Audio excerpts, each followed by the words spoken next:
Mr. McLean will be on shortly. Mr. Cook, he said he was trying to call you because there was a conflict case. So I'm going to see if Mr. McLeod will take that conflict case. Okay, well, I don't need to be called on conflicts. But okay, He no, said he was trying to okay, get you to fill out the paperwork, but I guess he'll be logging on soon.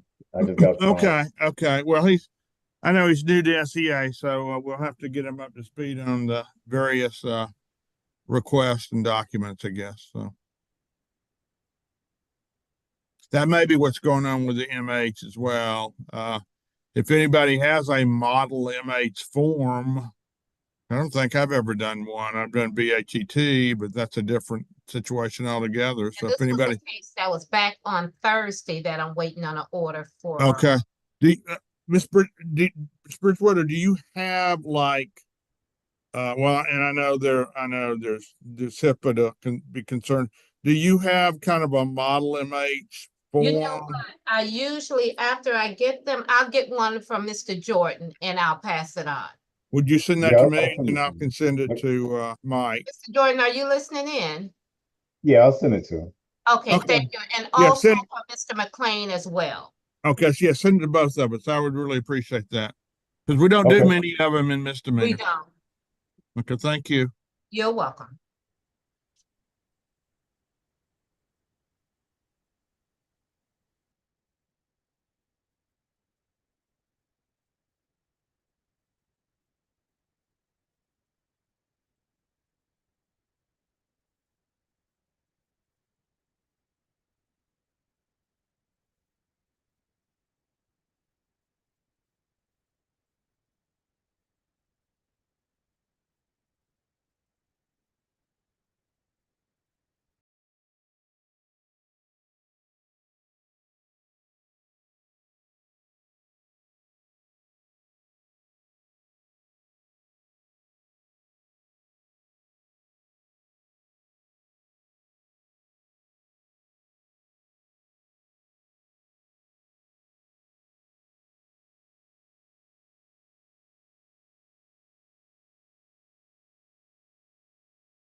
All right, good afternoon, everyone. We'll get started. Good afternoon, Your Honor. Afternoon. Your SAP reset date is going to be September the 10th. Okay.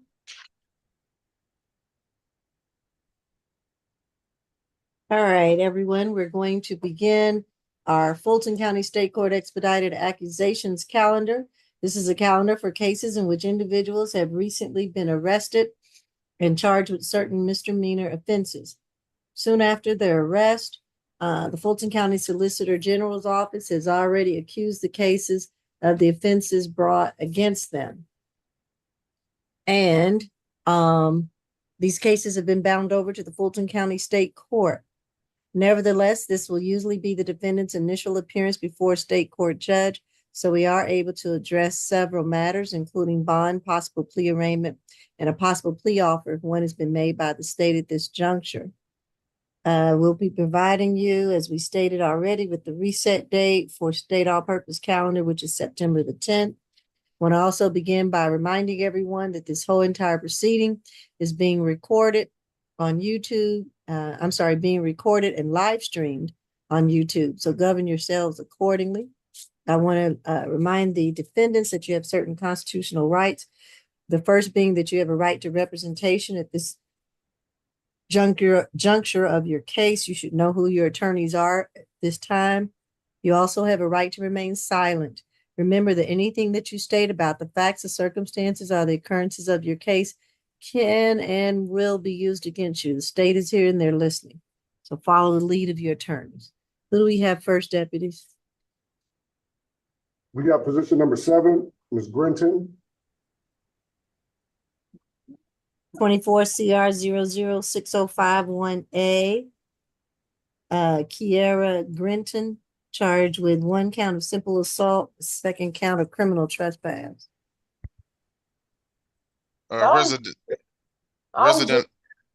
Pre-trial. A resident of Winston-Salem, North Carolina. Last arrest was on the 1st of this month. Terrorist threats, no low. 2019 battery DV dismissed. That's it. State. Yes, Your Honor. I also see that she has a 2009 disorderly conduct and simple assault out of North Carolina and a 2012 disorderly conduct conviction out of North Carolina. This incident occurred August 26, 2024 at 100 Centennial Olympic Park Drive in Atlanta. Officer Rocco was dispatched to the Dome MARTA station regarding a suspicious person screaming on the platform. When she made contact with the defendant, who appeared to be disoriented at the time, the defendant's behavior escalated. Officer Rocco asked the defendant to leave, but she refused to comply. When Officer Rocco attempted to escort the defendant out of the gate, the defendant balled up her fists and attempted to strike the officer in the head and the torso. The defendant also has an active MARTA suspension through October 5th, 2024. Given her arrest cycles that seem to include mostly violent arrests and convictions, and the fact that she was just arrested earlier this month for terroristic threats, the state's recommendation is a $1,000 surety bond on the simple assault, a $250 surety bond on the criminal trespass, no further violent contact with Officer Rocco, stay away from all MARTA locations, and no drugs, weapons, or alcohol while out on bond. All right, PD Cook. Your Honor, my client is, she actually does have an address here in Atlanta. She is unemployed. What I would like to see is we have no problem with no further contact, stay away. What I would like to see is something closer to a $1,500 total surety, and I think a social worker visit is in order here for BHET. All right. I'm going to order the 1,250 surety bond, 1,000 on the simple assault, 250 on the criminal trespass. with that surety bond. She is to stay away from all MARTA. She's under an active suspension, so she cannot go to MARTA, not the bus, not the rail, not the station. She is to have no further violent contact with Officer Rocco. I am going to order BHET, and hopefully they can provide some services to her while she's on bond. No drugs, unprescribed medication, alcohol, guns, or weapons while on bond. That's it. Thank you, Your Honor. Thank you, Your Honor. Uh-huh. Oh, Your Honor, if I might interject, Uh-huh.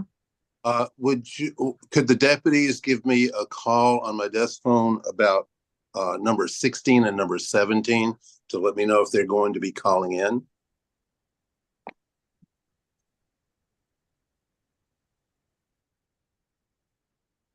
That would be Pretty and Robinson.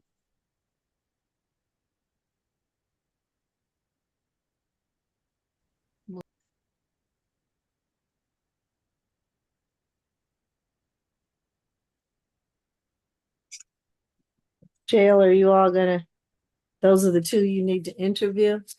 Right, those are the two that didn't call me yet, Mr. Pretty and Mr. Robinson. Okay.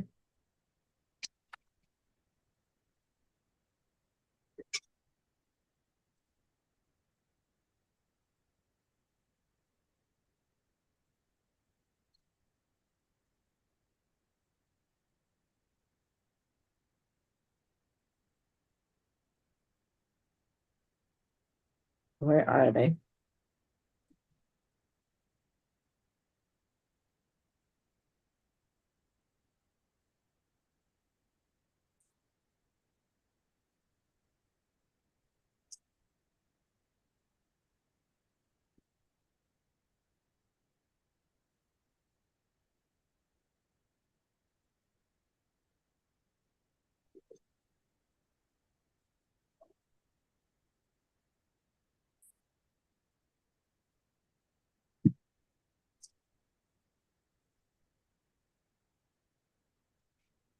Good afternoon, Judge.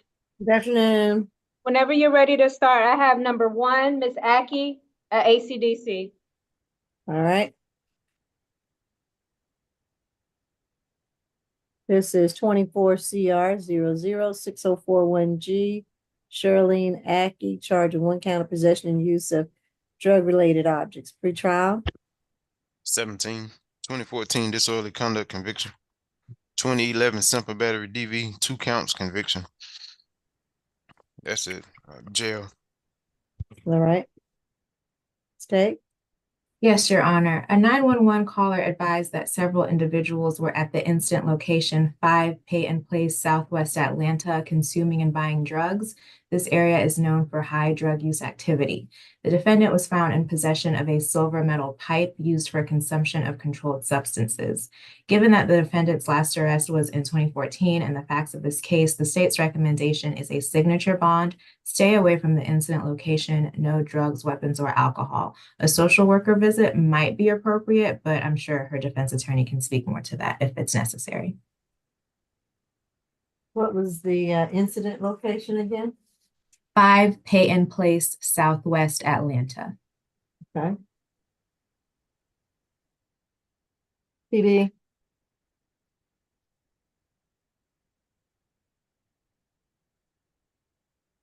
Is this McLean or? This is for Mr. Cook. I'm sorry. Long day, Keith Cook. I missed the amount and type of State. the recommendation. State asked for SOB. Yep. Are Okay. you against the signature bond? No, Your Honor. We are in agreement. All right. I'm going to order $1,000 signature bond through the jail. And stay away from Peyton Place Southwest area. No drugs, unprescribed medication, alcohol, weapons, or guns while on bond. That's it. Thank you, Your Honor. Uh-huh. Thank you, Judge. Uh-huh. Court is recession, so the next time somebody talk. Next, we got position number 5, Mr. Davis.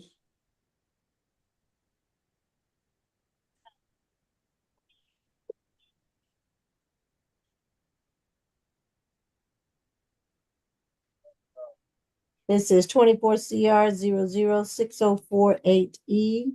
Robert Davis, charged with 1 count of battery, 2nd count of giving false name or address. Retrial? 2022 criminal damage to property, 2nd degree. Possession of tools. That's open. 23 SC 189308. He has 2 bench warrants, so you're not going anywhere. All right. State? Yes, Your Honor. This incident occurred August 26, 2024 at 2364 Pryor Road, Southwest Atlanta. Officers responded to the incident location in reference to a domestic dispute. The upstairs neighbor had called because the defendant was beating the victim, Tanisa Harden. The neighbors stated that the defendant is always beating Ms. Harden, and when officers went downstairs, they observed the defendant run out of the house and into the woods. When the defendant emerged 30 minutes later, officers asked him what his name was, and he gave the false name of Charles. Ms. Harden did sustain a swollen lip and scratches to her neck as a result of the defendant punching her multiple times. Given that the defendant has numerous arrest cycles, including a 2024 FTA, there is a fear that he will reoffend. There's also a fear that he could potentially intimidate this witness, given the facts of this case and what the upstairs neighbors told officers. The state's recommendation is a $1,500 surety bond for the battery, a $500 surety bond for the giving false information to officers. Stay away from that incident location, no further contact with the victim, anger awareness, and I would ask the court to sound from Ms. Tanisa Harden. All right, Ms. Tanisa Harden. Tanisa Harden. All right. Go ahead, PD. Your Honor, we have no objection to the conditions of bond. We would be seeking a signature bond through about level 3. All right, I'm going to order the $2,000 surety bond, $1,500 on the battery, $500 on the false name. Stay away from 2364 Pryor Road, Southwest. No further contact with the victim. And no drugs, alcohol, weapons, or guns while on bond. Thank you. And could I say that, I'm sorry. Excuse me. Could I say to courtroom 2, I'm not being rude, but you're calling me in the middle of my hearings. I know I do have some people to talk to, but I can't do 2 things at once, generally. I know we've got to figure out how to do that. I think both of you have people to talk to, so we're going to end up doing them all and then waiting or doing one person's case while the other makes the calls. I know. I just want them to know that they're, I'm right in the middle when they're ringing in. I have no problem. They may want to call me on my cell phone, but let's just see maybe we could do all of mine, and then I could talk to the stragglers. Let's do that. Okay. Well, no, I was gonna do some of McLean's first, so we can try to call you, Mr. Cook. Okay. Yeah. Okay. That's fine. I didn't mean to being rude, Dr. Guthrie. All right. No, I'm sorry. We apologize. No problem. All right. All right. Thank you. We'll go with position number 13, Mr. Nemo. 13. Let's see. Okay.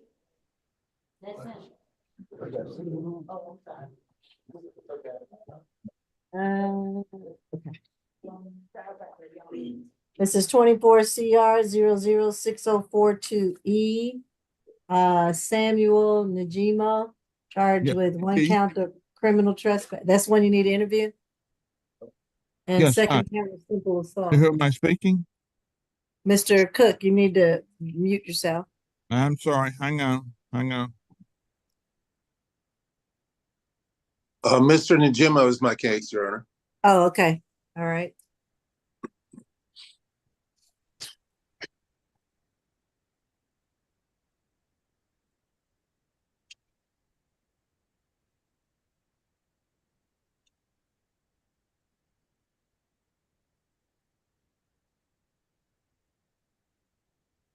Can you still hear me? We can. Oh, the courtroom too can hear me. We all No, we can hear you. can hear you. We all can hear you. You're not muted. Okay, well, okay.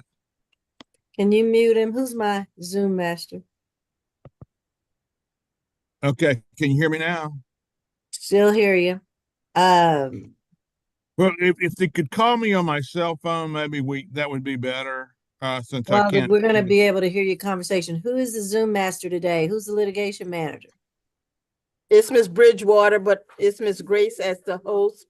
Yeah, can you mute Mr. Cook for us? PD Sure. Cook? Thank you. I need to be able to talk to the client on WebEx and then without being in the courtroom. We understand. We just don't want to hear the whole conversation. All right.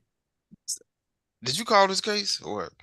I was trying. I think I did. Oh, okay. All right, well, think- I'll go then. Second ahead. arrest, 2022 simple battery dead docket. All right. State. Your Honor, that's my case. That case was actually the 2022 dead docket, was dead docketed because the defendant started to take advantage of an opportunity to do diversion. He has been terminated from diversion actually as of July the 9th, 2024. So that case may be brought up. That case, the 22 CR 003471E, was also against his mother. Her name is Pascaline Njemo, Njemo. In front of you today is 20-year-old Samuel Njemo. This is 2 counts, criminal trespass, family violence, and a simple assault, family violence.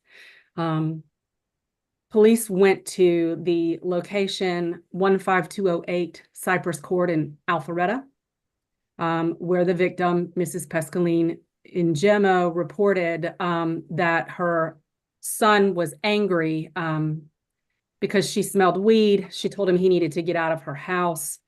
She went and got into her car in the parking lot. He went out to the car. She turned off service to his cell phone, and he began demanding money from her. I think $200 he'd given her previously for some maybe service. When she didn't engage with him, he began striking the vehicle she was in, including damaging the hood and the driver's side panel while she was sitting in the car. They do have a previous case. His mother reports that there may be some MH issues. There's clearly an issue going on, Your Honor. We would ask for an MHET, no contact with Pascaline, his mom, stay away from the location, 15208, excuse me, Cypress Court, Alpharetta. He can have a one-time law enforcement escort to get his things. We'd be asking for a $2,000 surety. His 2022 case required no violent contact with his mom, and he had a $5,000 SOB. His mom signed that as a co-signer. So we're asking for a $2,000 surety, stay away from the location, have absolutely no contact with his mom, Pascaline, and that's Pescaline, MHET, and no drugs, alcohol, or weapons. Miss Pascaline Njemo is on the Zoom if you'd like to sound for her. It's Pascaline Njemo. Do you wish to address the court today? Yes or no? No. She has said everything I told her. Okay, all right. The answer is no. Okay, thank you. You can continue to observe. PD McLean? Your Honor, let's see if I'm unmuted. Yes, I am. Given the amount of the history, I understand what the allegations are, certainly, but this could be a signature bond, Your Honor. He's got a friend who was easy to find, easy to contact by phone. He get a place to live with friends. He's 20 years old. That's what 20-year-olds do, is they have plenty of couches to surf on, and he'll keep up with his court dates, Your Honor. Is he working or employed? Right now, he's going to be taking some classes at a location of a school branch that he mentioned that I'm familiar with. It's the Gwinnett Tech branch that's in Alpharetta. It's right by Avalon Shopping Center. So fairly large facility, not huge. It is a branch of Gwinnett Tech that's on 316. He's going to be taking classes there.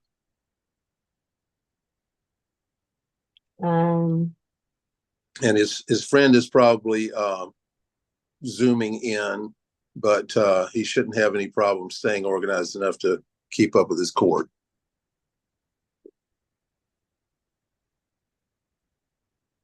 does he need a one-time escort back? Yes, he does, Your Honor. And the state's asking for a surety bond because he is in violation of the bond he's on from 2022, where he threw his mom down on the ground because she took his electronics away. And I didn't hear a response about whether or not this gentleman is working. I think he said no, In school. He's going to be going going. to sign up. All right, I will order the $2,000 surety bond. That'll be $500 on the criminal trespass, $1,500 on the simple assault. He is to have no further contact with his mom right now until he can get it together, and hopefully she won't feel unsafe. No further contact with Pescaline and GMO. Stay away from the incident location, 15208 Cypress Court in Alpharetta. There was a request for an MHET, but I didn't hear the PDs mentioned anything of that sort. Or should we have BHET talk to him and assess him a little bit? I don't have any indications in that area right now, Your Honor. All right. His mother requested a MHET, Your Honor. I believe she says he's refusing treatment. Okay. Guess I'll go ahead and ask for an order for an MHET. If the PDs could get me that order. Well, Your Honor, it would not. I don't have any indication. I don't have any reasons to put in the order for myself of anything I've observed that I could cite. So maybe we should have a breakout session. We can put him to the end of the calendar, and maybe you can talk to your client again and see if information that is being provided to you makes sense. You just heard he's got a case against his mom. He's still living at home, and he's assaulting her based on taking his electronics away. He's an adult. We'll start there. Okay. All right, we'll make a decision. We'll move it to the end so we can have a breakout.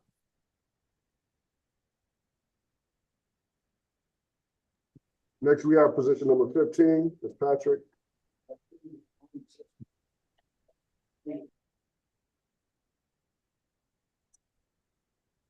(24 CR 0060438) Sarita Patrick, charged with 1 count of battery family violence, a 2nd count of simple battery.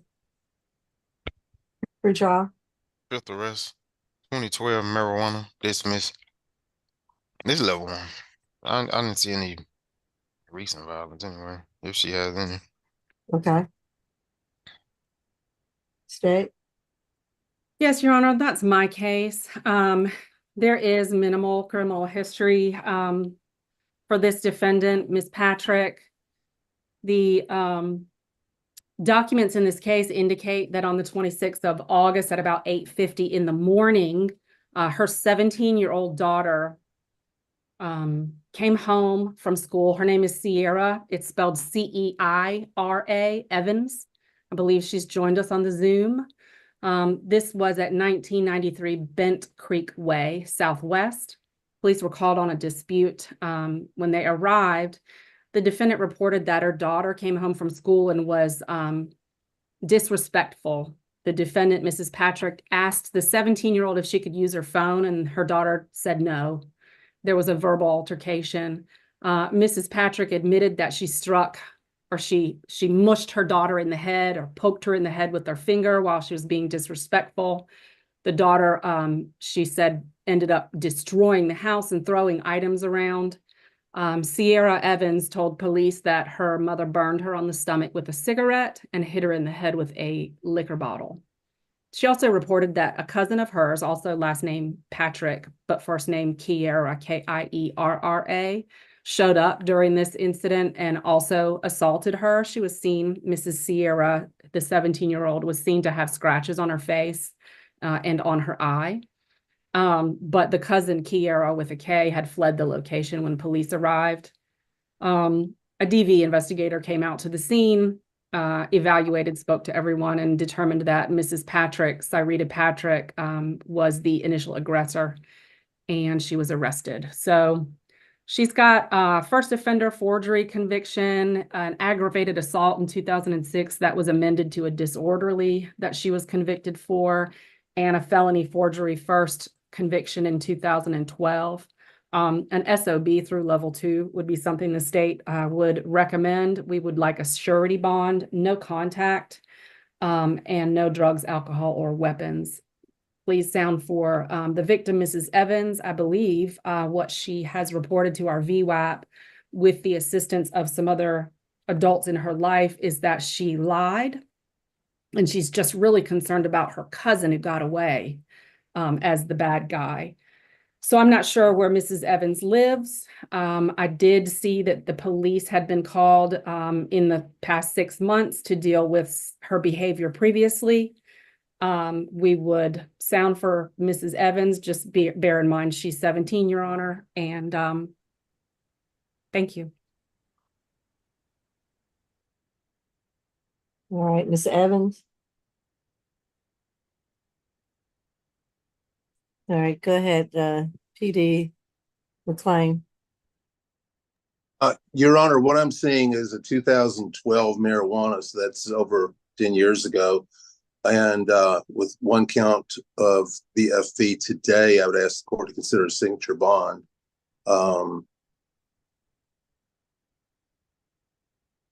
That's basically it. I'm trying to see if I've got anything under employment, but I do not. Thank you. Oh, I do have something. She does have a job. It will mean that she's not qualified for the public defender for future hearings, but she is working, Your Honor. I just didn't write down where it was. All right.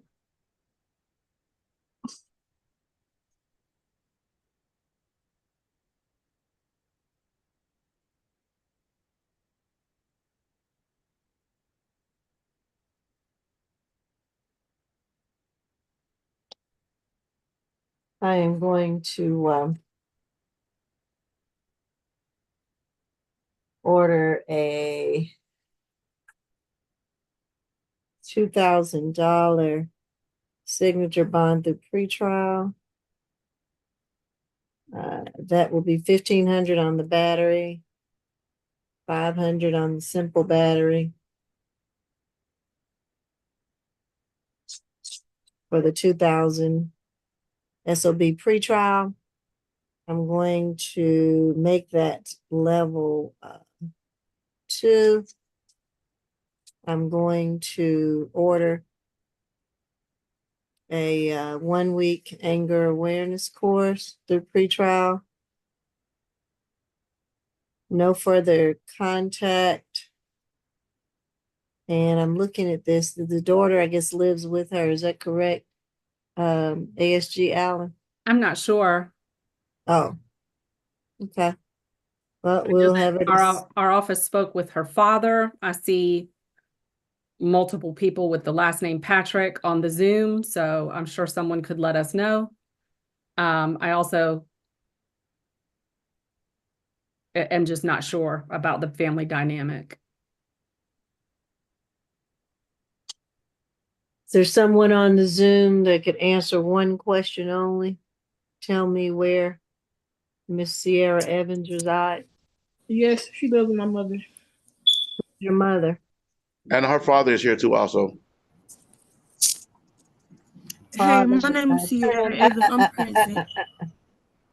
Oh, Miss Evans. You're there and your father's here. What's your Yes, ma'am, father's I name? am. You on Clyde the Evans, dog Your Honor. turn on your cameras. I don't talk to people I can't see. So I Mr. apologize. I'm Evans, sorry. Mr. Evans and Sierra Evans, turn on your cameras, please. I'm sorry. I apologize, Your Honor. It's okay. Yes, ma'am. I'm her father. I'm Sierra's father, and Cyrita's ex-husband. Okay. And raise your right hands, both of you. Do you, and Ms. Evans, raise your right hand.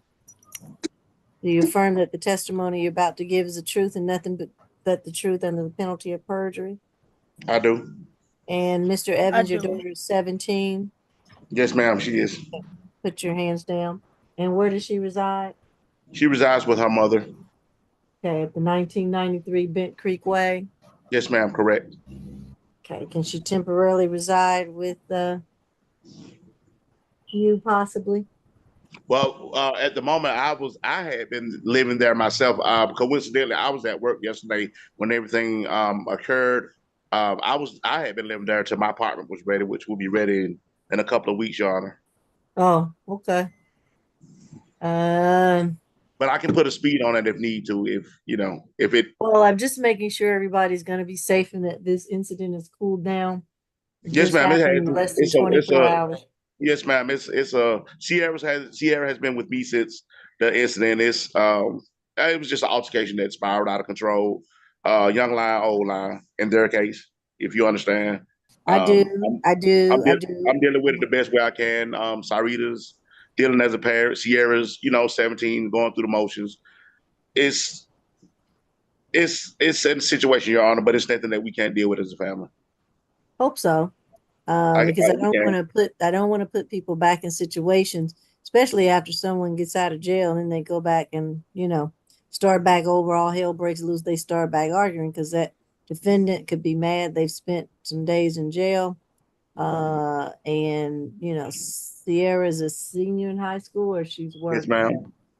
Okay. Yes, ma'am. Trust there will be no further issues. I will do what I need necessary to keep this at a standstill. All right, so I'm going to order with this signature bond for Ms. Patrick that there will be no further violent contact with Sierra Evans. I won't order the stay away. I will order, and that's through pretrial, so I'm going to order with this signature bond. I think I said the wrong thing. 2,000 signature bond through pretrial that there be no further violent contact with Sierra. I'm going to order Ms. Patrick to take a 1-week anger awareness course through pretrial, which is free. No drugs, alcohol, unprescribed medication, or drugs while on bond. And I think that's it. Anything else, counsel? Nothing from me, Your Honor. Thank you. And No. thank you, Mr. Evans. Thank you, Sierra. Thank you, Your Honor. Thank you. Have a good day. You too. All right. Nothing, Your Honor. Thank you. Okay. Next, we have position number 19, Ms. Smith.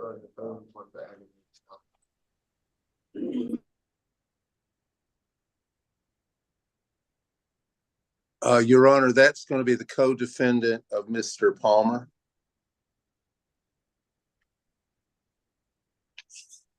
Okay.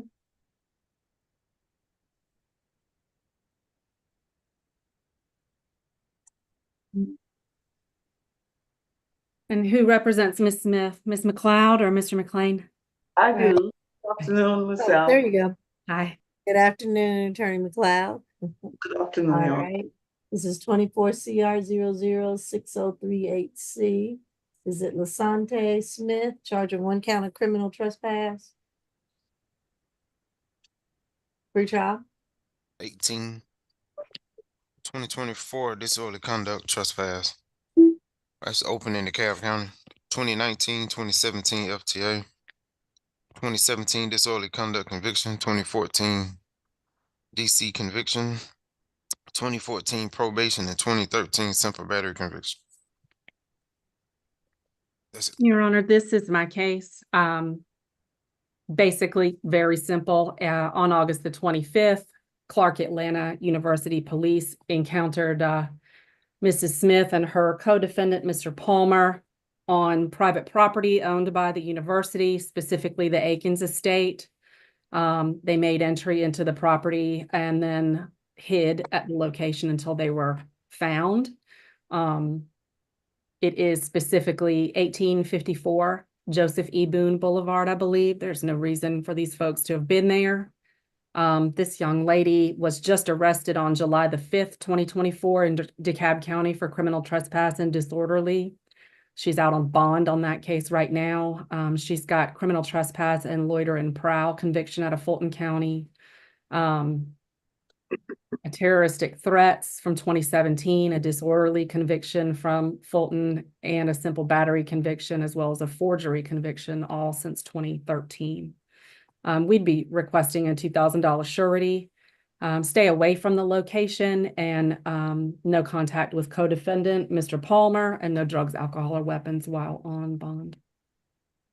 Thank you. All right. Attorney McLeod? Yes, Your Honor, my client is 32 years old. She tells me that she is the mother of 3 minor children. At this time, she is homeless, Your Honor, and has been unemployed since last year. She only has a grade 11 education, so she is struggling on many levels. She is definitely not in a position to pay any kind of bond, Your Honor. And she tells me she was just looking for somewhere to shelter. You know, she was out in the elements and had to find somewhere to stay. She also tells me that she has an emotional support dog that got taken to the pound. So she's pretty distressed about that because she needs to get out in a timely manner so that she can reclaim her dog. I would ask the court to consider giving her a signature bond to the jail so she could get out, Your Honor. Nothing further.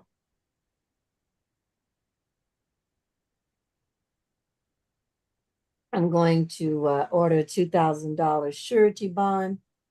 And with that surety bond, I'm going to order stay away from Clark Atlanta University campus or properties.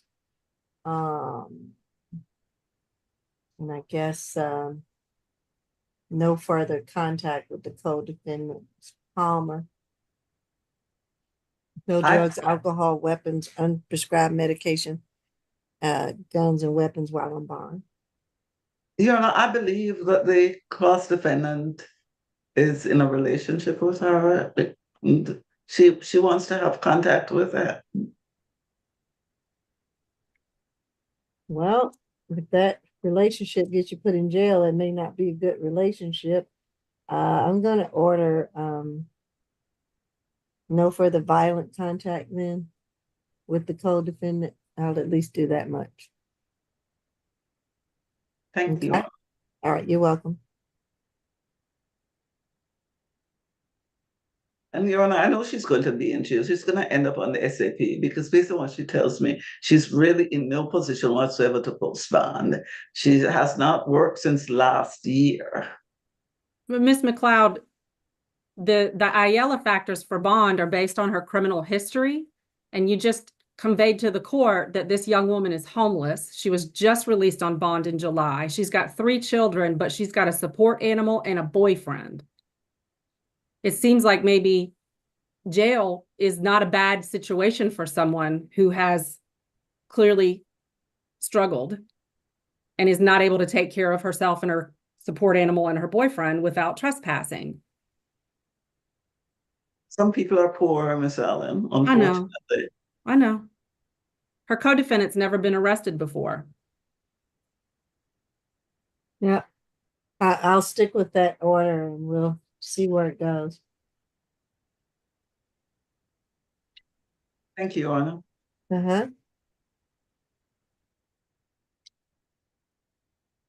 Are we doing Palmer, Deputy?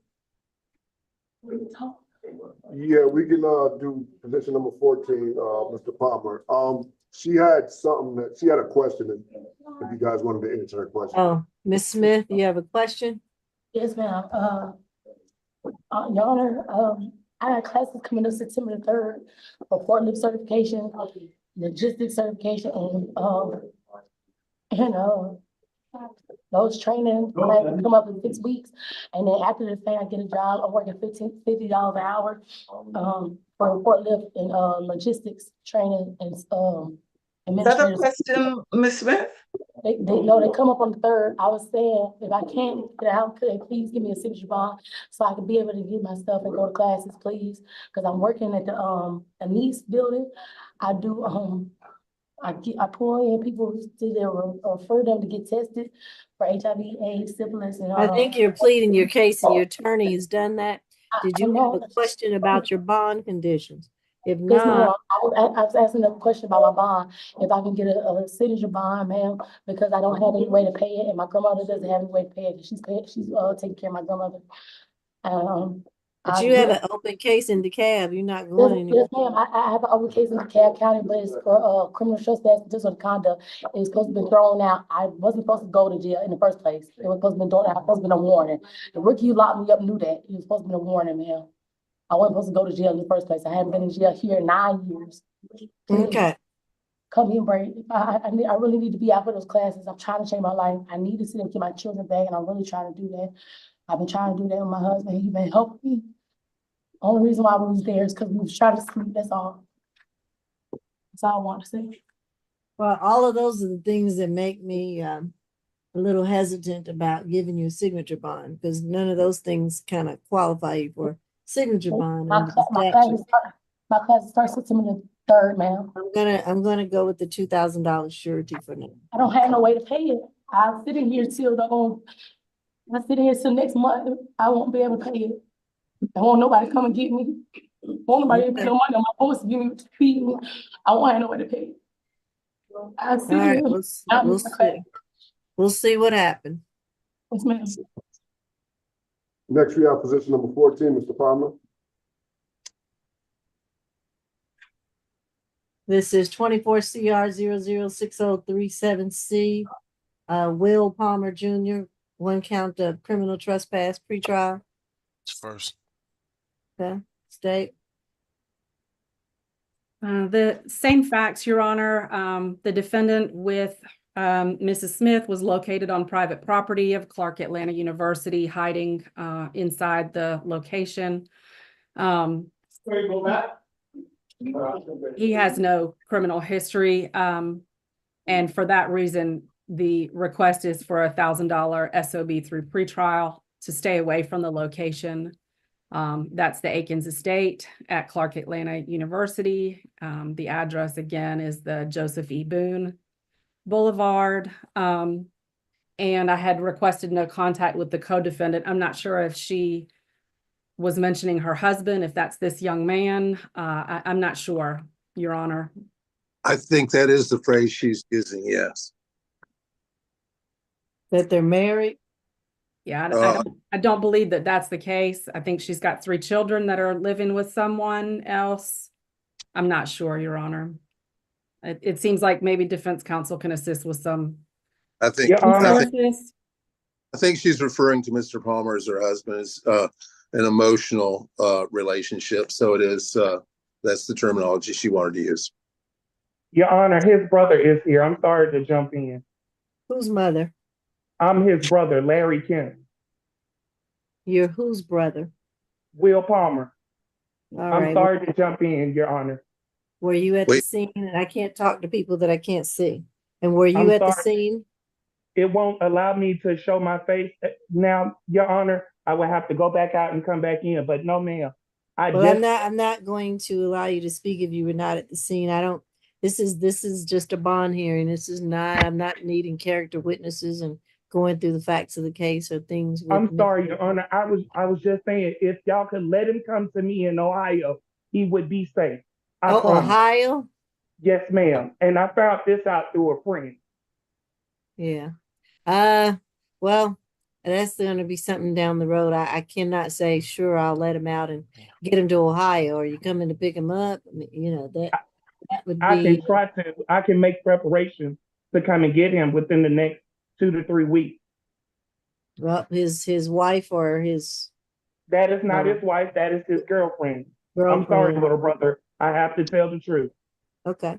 Well, you can come and get him. He certainly needs services and help. I'm going to give him a signature bond since it's his first arrest. And ma'am. hopefully you can make contact with him to get TikTok, out. Right. TikTok, little brother, when you get a chance to contact me on TikTok. All right. I love And you. so, Mr. McLean, you don't have a problem with a signature bond, do you? I was simply going to agree with the signature bond through pretrial, No, $1,000. SOB jail, Judge. Yeah, that's jail. Okay, yes. I will give him $1,500 signature bond through the jail. That's fine. Yeah, 1,500 signature bond through the jail. And I want him to have no further contact with Miss Smith. I think I said no further violent contact. Yes, Right. ma'am, you did. Right, no further violent contact, no drugs, unprescribed medication, alcohol, weapons or guns while on bond. Yes, And ma'am. hopefully your brother can give you some support, okay? I love you, little brother. Give me some time. I'll be down there to come get you. All right, thank you. Thank you, Your Honor. You're As welcome. long, even if he's in Ohio, as long as the family gets support on time. There Yes, you go. sir. Yes, sir. Thank you. All right, thank you. Next, we have position number 6, Mr. Gibbs.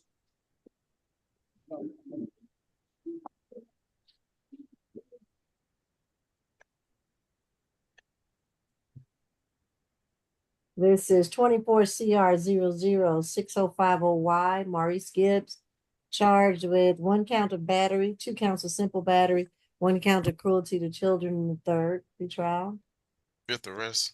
A resident of Charlotte, 2020 trafficking cocaine conviction. 2016 simple assault dismissed. Okay. State. Yes, Your Honor. I also see that he has a 2024 possession of cocaine, as well as a 2024 driving while license suspended or revoked, and a 2017 conspiracy to commit larceny of property or goods. This incident occurred November 11th, 2023. The defendant is accused of assaulting the victim, Jose Iglesias Sr., by punching him and pushing him multiple times in the face and the head. Mr. Iglesias's nose and mouth were bleeding as a result of the attack, and he also had swelling to his face. The defendant further assaulted Mr. Iglesias's 2 children, Dylan and Jose Jr., by grabbing carts from them, causing the children to fall and pushing a cart into Jose Jr. Our office has had a chance to speak with the victim, Mr. Iglesias Sr., who stated that the defendant is his child's mother's brother. He stated that the defendant's sister was pregnant at the time of this incident, and he has put out a TPO on her. He stated that his child's mother and the defendant showed up at his residence multiple times the day of the incident and started to move furniture out of his house without his permission. His 2 sons, Jose Iglesias Jr., who is 14, and Dylan, who is 17, attempted to put the things back into the home, and that is when the defendant began to assault them. The victim stepped in to stop the defendant from assaulting his children, and that's when the defendant began to attack him. The victim stated he has not spoken with the defendant since this incident, and that he no longer lives at the incident location, but he does want no contact with the defendant. The state's recommendation, given the facts of this case and the defendant's history, is a $1,500 surety bond on the battery, a $1,000 surety bond on each simple battery, and a $500 surety bond on the cruelty to children. We are asking for no further contact with the victims. Stay away from the victim's residence. He did not provide his new residence, but we just want the defendant to stay away from the residence. And we would also ask that the defendant be ordered to take some anger awareness. I would ask that the court sound for Mr. Jose Iglesias Sr. Mr. Jose Iglesias Sr.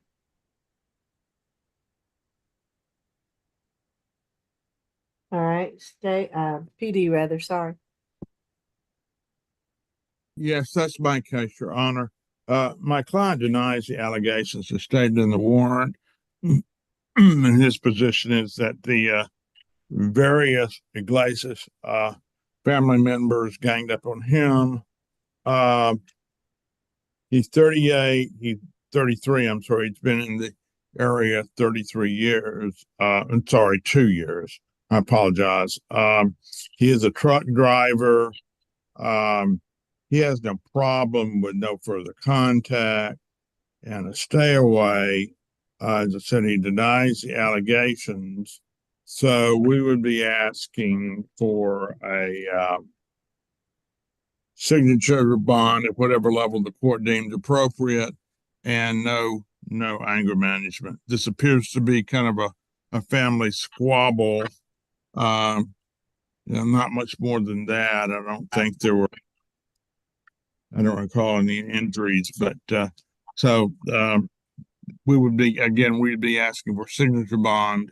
Could be level 3, stay away, no further contact, no anger management course. Thank you, Your Honor. And there was an injury to Mr. Iglesias Sr. He had bleeding to his nose and mouth and also swelling to his face. And the state also finds it very concerning that this defendant would attack 2 children as well as their father. All right, I'm going to order the $4,000 surety bond. $1,500 on the battery, $1,000 on the 2 simple batteries, and $500 on the cruelty. No further contact with the victims. Stay away from the incident location. And no drugs, alcohol, unprescribed medication, weapons or guns while on bond. That'll be it for now. Thank you, Your Honor. Uh-huh.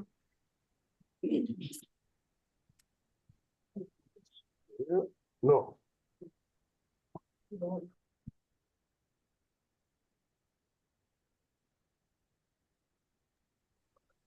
We have a position, I'm not sure what his position is, but Mr. Ennis, that's position number 8, I'm sorry, position number 8.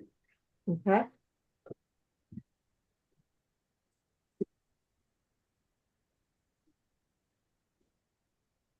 (24 CR 00605) to F. Zedrick Ennis, charge of 1 count of simple battery family violence. Pretrial. 28. He went to felony earlier, got no bond. Ag assault and ag stalk. 2014 battery DV conviction, 2016 battery conviction. That's it. Yes, Your Honor. He also has a 2008 domestic violence touch or strike out of Florida, a 2017 robbery with a firearm out of Florida, and a 2022 battery second or subsequent offense out of Florida. This particular incident occurred March 4th, 2024. The victim in this case is Kennedy Taylor, who used to be in a relationship with the defendant and also used to live with the defendant. The parties have a previous domestic violence history, including that aggravated assault that pretrial mentioned. That assault occurred in December 2023, and the defendant strangled the victim. I have that number as 24 PI 006220. On the day of this particular incident, the defendant was standing in the parking garage of the victim's apartment. When the victim saw him, she screamed, but the defendant put his hand over her mouth, dragged her behind a parked car, and slammed her to the ground, twisting her ankle. He then stood over her, holding her down and demanding that she give him his stuff. The victim told him that she didn't have any of his things, and the victim was able to retrieve her firearm and scream for the defendant to leave her alone. The defendant returned to the victim's residence on March 11th, 2024, and was waiting for her outside when she got home. However, the victim did have her male friends escorting her, so I think that prevented the defendant from attacking her once again. The victim told officers that the defendant will often hide out in hallways of her apartment and wait for her to come out despite having been criminally trespassed from the property. He has gone as far as to climb to her balcony, which is on the 5th floor of her apartment complex. The victim filed a TPO against the defendant on August 7, 2024. The defendant violated that yesterday, and he was arrested and charged with aggravated stalking. Our office has had a chance to speak with this victim, who confirms that they are no longer in a relationship, they don't live together anymore, and they don't have any children. She stated that they have had multiple violent incidents, and the defendant has been arrested in Florida for domestic violence against her.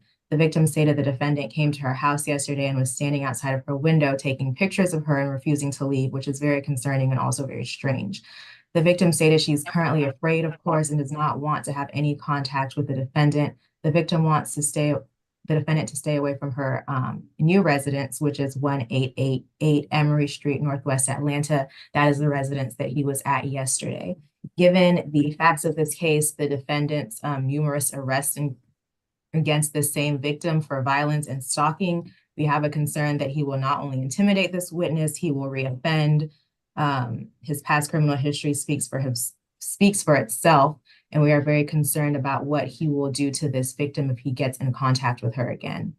Therefore, the state's recommendation is a $3,000 cash bond, absolutely no contact with this victim, stay away from this victim's residence, anger awareness or an FVIP, no drugs, weapons, or alcohol while out on bond.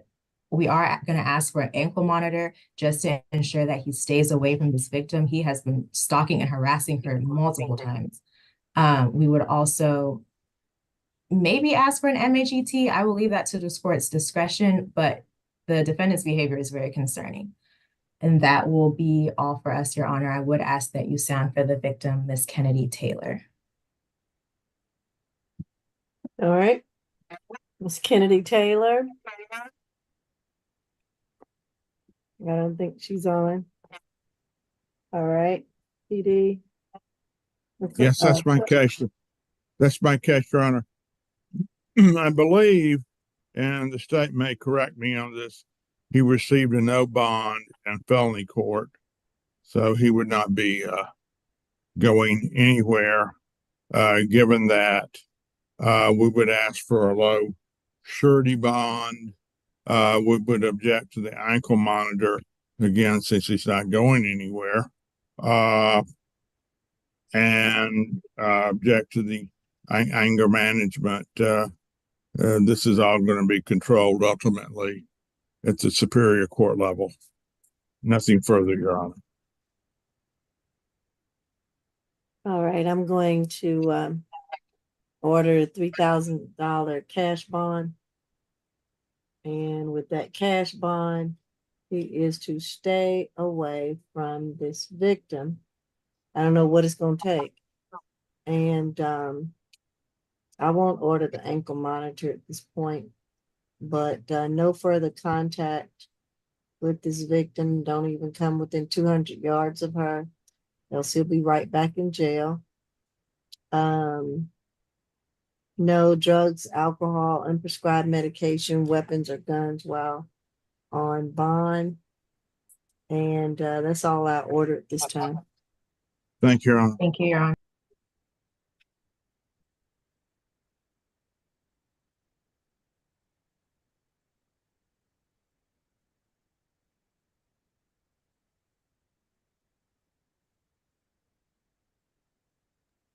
So next we have position number 3, Mr. Oh, Coffey. they turned on my mic. They turned on my I just turned on. Oh, come on.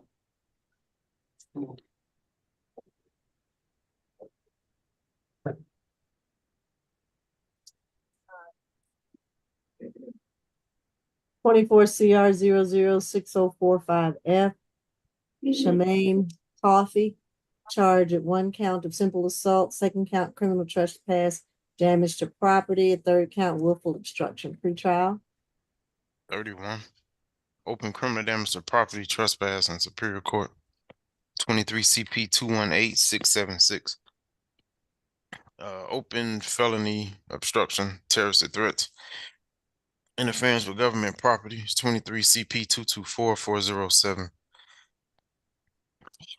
Open misdemeanor obstruction and disorderly conduct in state court. It's 23 CR 004649F. Got a open simple assault, theft by taking, criminal damage to property. Disorderly conduct, 24 CR 003724F.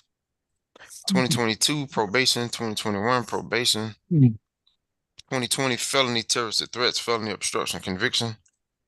2017 ag assault conviction. 2016 ag assault terrorist threats, criminal damage to property, 1st and 2nd degree, felony obstruction conviction. That's it. All right. State? Thank you, Your Honor. This incident occurred August 26, 2024 at 507 Joseph E. Lowry Boulevard Southwest. The victim in this case is Bruce Griffin. He told officers that he was in a car accident at the location when the defendant came to the scene and began causing a disturbance. The defendant pushed Mr. Griffin, broke the tailgate of Mr. Griffin's truck off the hinges, and when officers attempted to speak with the defendant, he fled on foot. It took several officers to apprehend the defendant and get him detained in handcuffs.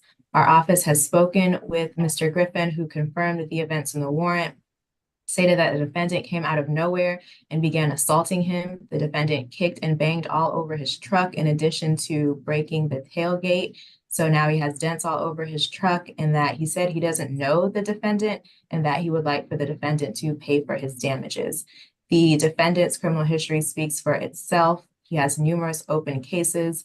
The state's recommendation is going to be a $1,000 surety bond on the simple assault, a $500 surety bond on the criminal trespass, a $500 surety bond on the willful obstruction, no further contact with the victim, anger awareness, and no drugs, weapons, or alcohol. The state has a concern that this defendant is a risk to public safety, given the fact that he would attack a random person on the street that he doesn't know. And there is, of course, like I said, a risk that he will reoffend given his criminal history. I would ask the court to sound for the victim, Mr. Bruce Griffin. Mr. Bruce Griffin? Oh, I see him there. Can you unmute yourself, Mr. Griffin, if you wish to talk? If you don't, I will move along. Well, the only thing Hold on. That was a question first. Do you wish to address the court today, yes or no? yes. All right, raise your right hand for me. Okay, I'm at the hospital under the care of a doctor right now. He's removing a IV from my right arm, and I'll be able to raise it in just a second, I hope. Are you okay to participate? Yes, ma'am. I got my arm up now. All right. Do you affirm that the testimony you're about to give is the truth and nothing but the truth under the penalty of perjury? Yes, ma'am. All right, put your hand down. Are you in fear of Mr. Shemaine Coffey? Am I do what? Are you in fear of Mr. Coffey? Yes, ma'am. Do you want to have any further contact with Mr. Coffey? I don't expect to have any ever again with him. Okay, I understand. And so we'll try to make sure that happens by giving him some bond conditions. So because we want to make sure that you're safe. Okay? Yes, ma'am. All right. I don't have any more questions at this time. This is a bond hearing. This is not the trial, okay? Yes, ma'am. All right. You'll have an opportunity to speak more and make sure you get in contact with the state's victim witness advocate so that they can speak with you further and provide some services or suggestions for you. Yes, ma'am. Okay. All right. Thank you. Mhm. PD Cook. Yes, Your Honor. My client is 47 years old. He's lived in this area his Hold on a entire life. second. Hold on a second. Mr. Griffin, you can go ahead and mute yourself, please. Mute. Yes, ma'am. Yes, thank you. I don't know how to do that. Miss Grace, can you mute him, please? Okay, they got it. Thank you. All right. Thank you, Your Honor. My client is 47 years old. He's lived in the area his entire life. His position is that he came upon a stalled vehicle and was trying to help push it out of the way. We would be asking, and we know this is not the place to adjudicate the case, we would be asking, we have no problem with any kind of stay away or no further contact, but we would be asking at this time for a SOB bond at whatever level the court deems appropriate.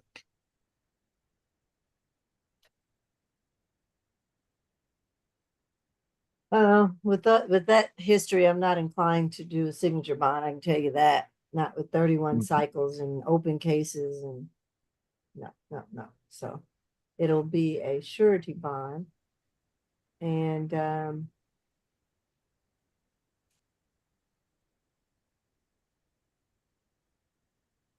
I will order a $2,500 surety bond, 1,500 on the simple assault, 500 on the criminal trespass, and 500 on the willful obstruction. So that's 2,500 surety. No further contact with the victim, Bruce Griffin. He is not to go within 200 yards of Mr. Griffin. He is not to have any contact with third parties, no social media post or any other contact with Mr. Griffin while on bond. He is to not possess any drugs, unprescribed medication, alcohol, weapons, or guns while on bond. And he is to stay away from where Mr. Griffin lives or works, and obviously stay away from the hospital where Mr. Griffin is at the present. And I think that'll do it for now. Thank you, Your Honor. Mm-hmm.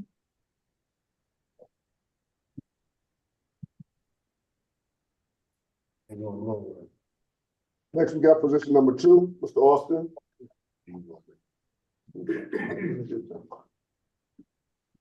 24 CR 006044C, Dwight Austin, charged with 1 count of certain acts on a bus and rail, prohibited and criminal trespass, pre-trial. 2021 public peace, 2010 trespass conviction. I think he's homeless, according to the booking. Okay. State. Yes, Your Honor. The defendant is accused of entering the MARTA through the defendant is accused of entering through the MARTA 5-point station without paying the required fare.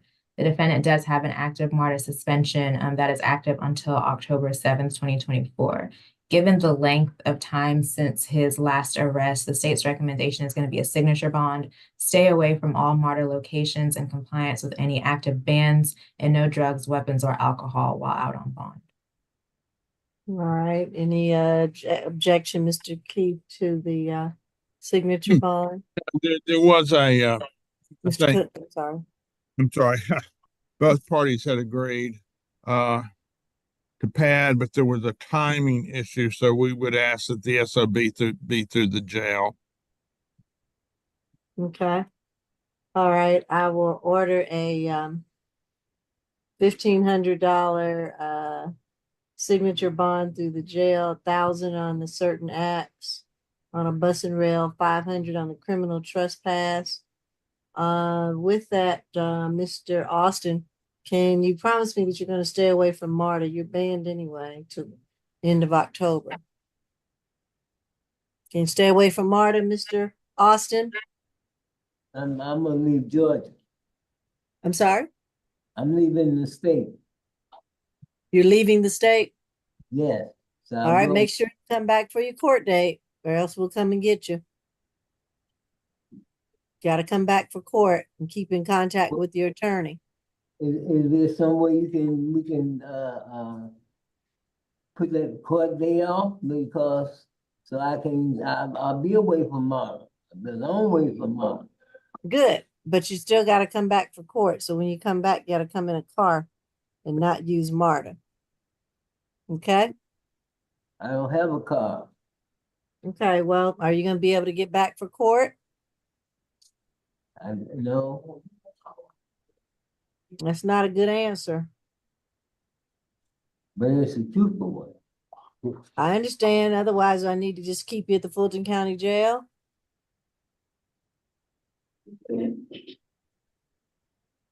Huh? Does he need a BHET, Mr. Cook? We have some other concerns going on. Not my impression when I interviewed him, but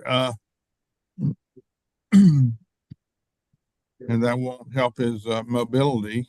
So I can ask for that, certainly. Now let's see if he needs some services, just to make sure, and to make sure he understands that he still has to come back to court even though he's moving away. Okay, I'll talk to social workers and request a BHET. That wouldn't never hurts, I guess. Right. All right. So 1,500 signature bond through the jail, and no drugs, alcohol, weapons, or guns while on bond. Thank you, Your Honor. All right. You're good. Come on. Next, we have position number 10, Mr. Jordan.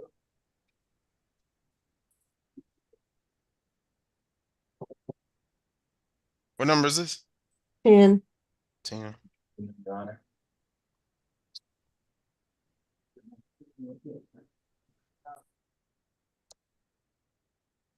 All right. This is 24 CR 00605-3J. Deshaun Jordan. Charge of 1 count of willful obstruction, 2nd count of loiter and filing. Pre-trial. 2022 driving without a valid license. 2022 suspended license. That's all. All right. State. Yes, Your Honor. This incident occurred August 25th, 2024 at 3100 Washington Road, Atlanta. The defendant is accused of loitering in the Piggly Wiggly supermarket parking lot at 1:39 a.m. When officers approached the defendant, he became verbally hostile, asking them, "What do you want? Am I being detained?" When the officer was trying to state the nature of the stop, the defendant continued to talk over him in a hostile manner. Officers then pulled the defendant out of the vehicle for further investigation, but the defendant proceeded to jerk his arm away several times to resist being detained. Given the defendant's limited criminal history, the state's recommendation is a signature bond. Stay away from the incident location. No drugs, weapons, or alcohol while out on bond. All right. Can you cut? You have any We have no, objection to the signature bond?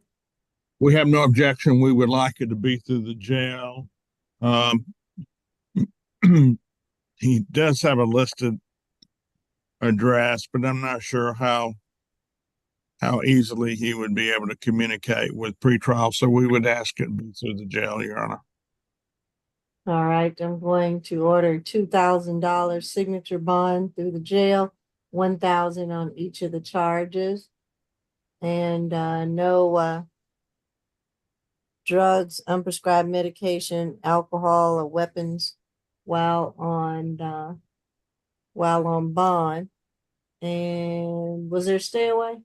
Yes, we did request a stay away, Your Honor. Or stay away from the incident location. I didn't know there were any Piggly Wigglies left, but There's a few. There are a few around. I think they're owned by Kroger. So here we go. All right, stay They away. own from everything. Piggly Wiggly. Yep. They own everything else. So All right, that's it. Next, we have position number 18, Mr. Santana.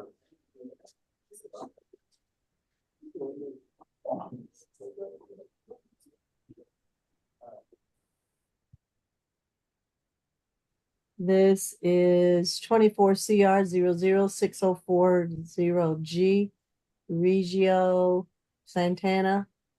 Charge of 1 count of criminal trespass, 2nd count of fare evasion. 4th arrest. 2023 FTA. 2022 theft by taking. He has a bench warrant out of Judge Roth. That's it.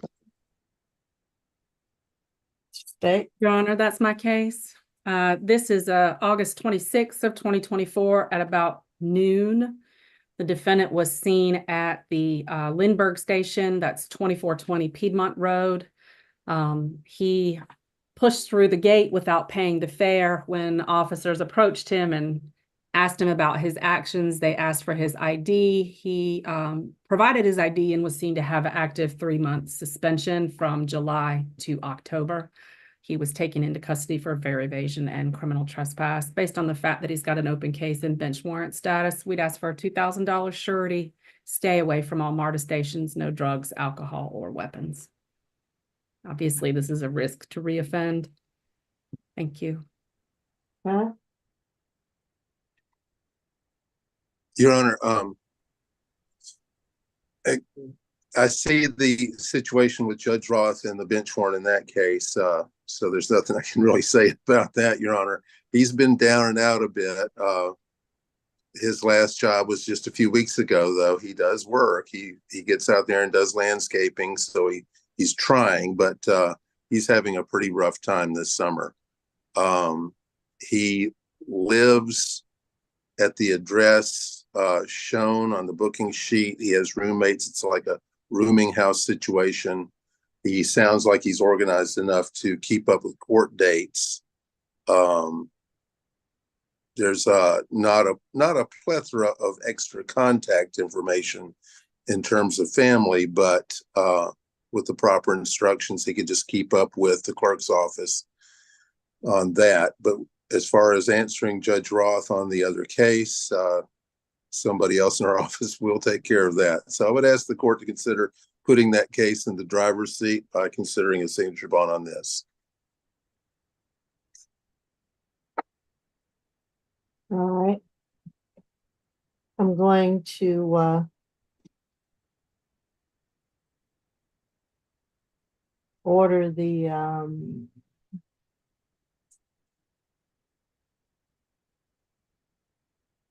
$1,500 surety. 1,000 on the trespass, 500. Just to make it 500 each, $1,000 surety. And stay away from I guess the Lindbergh station. I don't think there's a ban from Almarta yet, is there? No. Did not hear it, I don't believe. The 3-month ban that's in order in effect now is gonna stay in effect till October. Okay, so there's a 3-month ban to October. Stay away from Lindbergh Station and Almarta with the ban. $1,000 surety, no drugs, unprescribed medication, alcohol, weapons, or guns while on bond. And that'll do it. Thank you, Your Honor. Next, we have position number 12, Mr. Miller. Okay.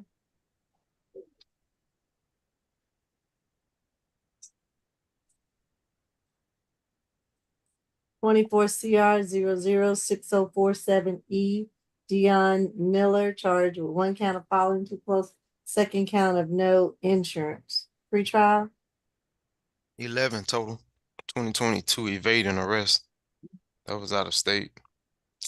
Appears to be on probation for a weapons offense, it appears. 2019 entering auto conviction.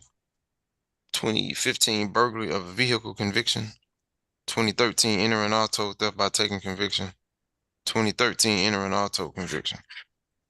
No violent. Nah, this is driving. I don't think I saw any. Jail was a recommendation though. My case, Your Honor, this is a incident that was a car accident on the 26th of August. At about 5 a.m., police responded to the location at intersection on Cam Creek Parkway and Fulton Industrial. The defendant was located nearby. He was identified as the person driving the vehicle who had fled the accident he has just caused. The Jeep Cherokee he was driving was not registered to him and did not have insurance. He was transported to Grady. It was also determined that he had fled the hit and run from Douglas County, where the incident had initially happened. And police were in contact with officers through both jurisdictions. He was seen to have an active warrant out of Texas as well, with full extradition. The defendant has criminal history, although not violent, out of Georgia and Texas, and a federal weapons offense he's currently still on release supervision from 2018. He's got at least 6 felony convictions out of Georgia since 2011 for entering auto. His information from Texas is similar. I think they just call it burglary from a vehicle. We're asking for a surety bond, Your Honor. We'd ask for $4,000, no driving, and no drugs, alcohol, or weapons. He's a danger to reoffend. This behavior, crashing a vehicle that's not registered and then fleeing the location, is a risk to public safety. Thank you. Judy McLean. Your Honor, that U.S. Marshal matter, the 36 months probation will be over with on October 20th of this fall. But it's not yet. Not yet. Not yet. going to be over soon. So the worst thing he ever had was 27 months, Your Honor. I did note from the PSA, I was trying to peruse that, and it is correct that he's not had any violent offenses. The vehicle was a friend's vehicle, whether the friend had insurance on it. I did speak with Mr. Miller about, well, on any vehicle you own, check your policy, see if it's covered. Never can tell. Maybe there's some coverage and maybe a miracle will occur. But he tells me that he knows about the Texas matter. He believes he'll be able to take care of that very forthrightly. He tells me it's not going to hang him up forever, and he's anxious to get to Texas to see about that. But he tells me that he will religiously watch his court dates here. Okay.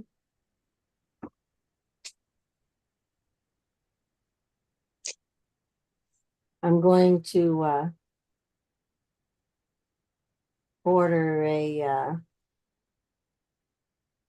$2,000 signature bond through the jail. 1,000 on each of the charges.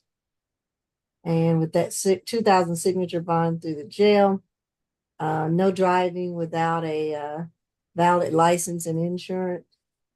And no drugs, alcohol, unprescribed medication, weapons or guns while on bond. That's it.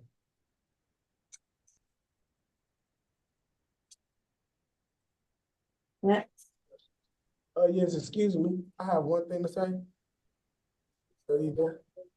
I don't know if your attorney's going to want you to. You have a signature bond through the Yes. jail to get out. So I don't know what else you could want to say. Thank you. All right. Anything that you'd want to say, you just got a signature bond through the jail. All right, thank you. Okay. Okay. Thank you. Next, we'll go position number 11, Mr. Leon.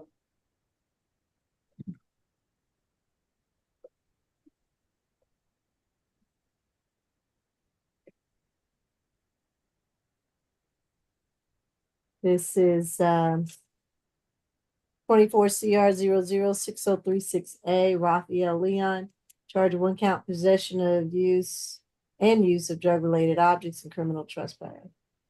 Pre-trial? Is this a bind over? It is. So it's going to SAP then, right? Oh, I believe so. He's got a $2,000 bond. This is a criminal trespass at the Walgreens in Union City, I believe. Correct. so it's already going to pre-trials. I mean, not pre-trial, SAP, so I don't need Unless- to do it. It already has a bond Correct. Already? on both charges, Yes, 1,000 each, I think. 1,000 each. that's correct. Okay, You I would don't, add a condition that he stay away from the location. We would appreciate that, and no drugs, alcohol, or weapons. okay. I will That's leave a it at the 2,000 and stay away from the Walgreens. What's the location? 4617 Jonesboro Road. Okay. Do not go back there, Mr. Leon. And also no drugs, alcohol, weapons, guns, or unprescribed medication while on bond. Is that a signature bond or what? Surety. I Surety. believe it's surety, isn't it? It is. Okay, gotcha.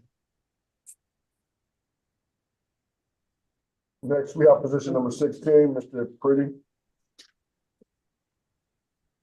24 CR 006049J. Kamani Pretty, charged 1 count of willful obstruction, 2nd count of loitering prowling.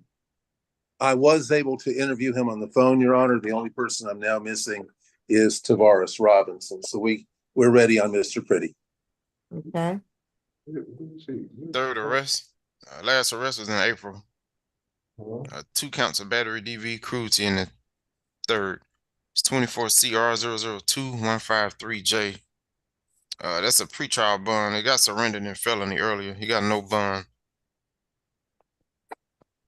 Okay. And that's my case, Your Honor. The defendant was arrested on August the 26th for loitering and prowling. That's what you have in front of you today. He was seen at 215 Northwood Drive in Sandy Springs after midnight. That's in front of the at a shopping plaza in front of a wing yeah. place. Do this all. He saw officers as they drove up and got out to approach. He was observed crouching down behind a vehicle. And then he fled on foot. Officers engaged in a foot chase and detained him as he was trying to jump over a fence. He refused to stop when told to do so. And when he was picked up, he was seen to have warrants. He was at first appearance this morning for aggravated assault strangulation against the victim that he's got an open battery for in state court in front of Judge Besson. So he's got a current bond that I believe pretrial just said was surrendered because he's in violation of it. Although he doesn't have many arrests, the criminal history just since 2024 shows three cases, Your Honor. So we'd ask for a $2,000 surety. Stay away from the location. It is 215 Northwood Drive in Sandy Springs, and no drugs, alcohol, or weapons while on bond. Thank you. All right, PD McLean. Based on my discussion, I think he agrees that a $2,000 surety bond is appropriate in the situation. Is that correct, Mr. Pretty? Did I understand you correctly?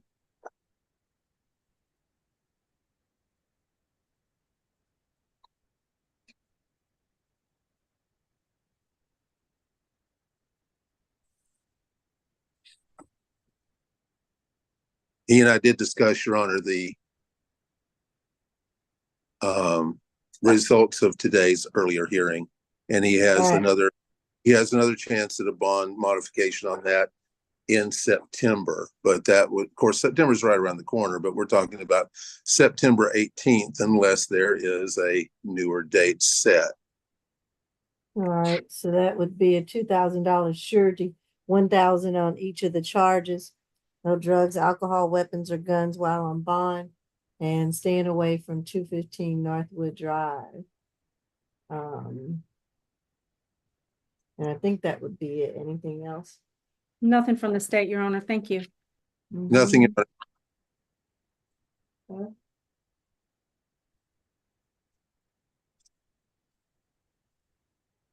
Next.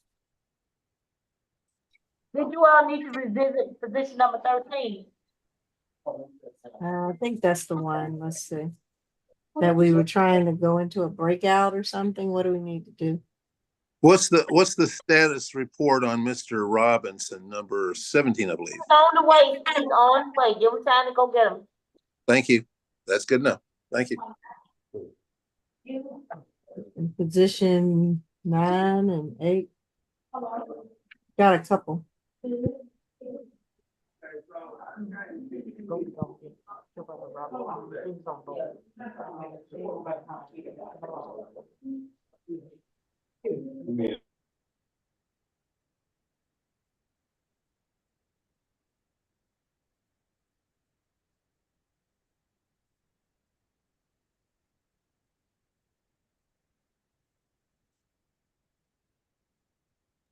Mr. McLeod, are you done with Jimmy? Position number 13. No, we were supposed to be discussing a MH evaluation. Well, he's right here in the chair already. We'll go into breakout for that.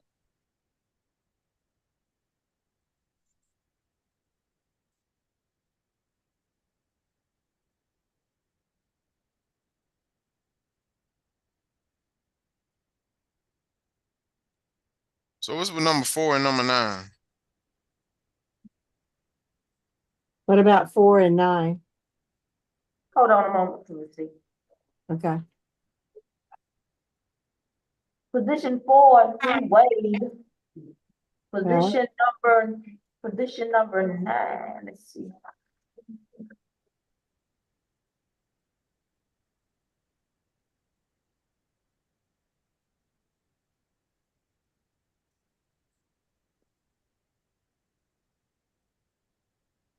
Position number 9, Jackson, he posted bond. Oh, 9 bond out. Okay.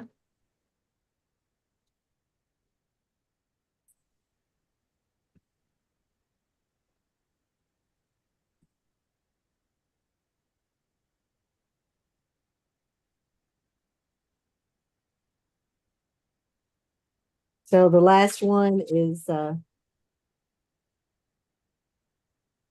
no, in 17, I think you stated. But they, 17, they gonna get Mr. Robinson there if y'all wanna go ahead and do the breakout with this young man. Cause they Okay. had to go to 1,000 to get him. Okay. Let's do the breakout. Put us in a breakout, Miss Grace. Okay, so who all is going in the breakout, Judge? I have no idea. I guess, Me. ASG Allen, do you want the other ASG to come Yes, with? please. And I guess the two PDs. Okay. Miss Iman Cheney from our victim advocate unit. Oh, okay. Okay. Thank you.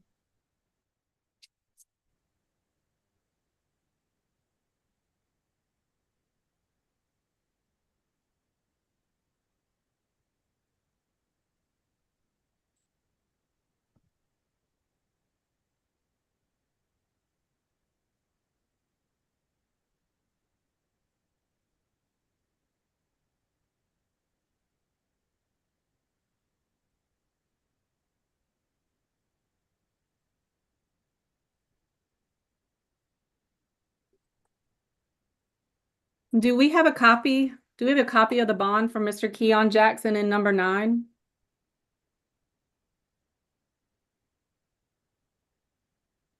We don't receive any of the copies. That is central control, that's jail division. Okay. The jail screen is still showing him as in. He posted bond through a second chance funding, and I looked it up this morning. That's how I know.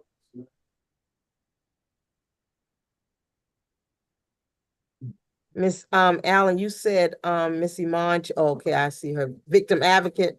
Yes, ma'am. Thank you. Okay.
Mr. Cook, are you supposed to be in the breakout room? No, I'm not. I just had to leave the meeting for a moment. Okay. Thank you.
All right, this is for position 13, Mr.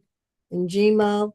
We're going to be ordering a $2,000 surety bond, $1,500 on the simple assault, $500 on the criminal trespass for a $2,000 surety. I'm gonna order BHUT. I'm gonna order no further contact with Pescaline in Gmo. You'd have no further contact with her right now. Stay away from the Cypress Court and Alpharetta address. Do not go by her work or home or have any contact with her. Stay away. You must be 200 yards away from her. Don't contact her through third parties or email or social media or anything. We're going to give you a one-time police escort to go back to the property to get your personal belongings. Do not go back by yourself. You have to arrange for police escort or else you'll be in violation and you can be arrested again. All right, that is the ruling of the court. Mr. McLean, answer your phone, we'll get ready to call.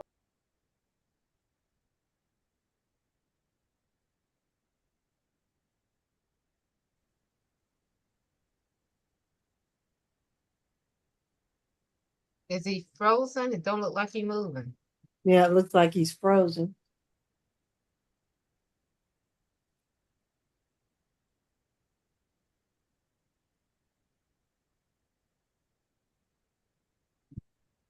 Mm. Yeah, he's freezing. Okay, I guess he's doing it now.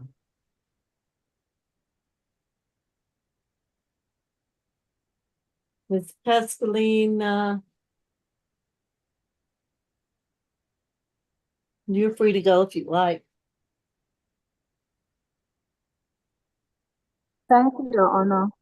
Thank you. Take care.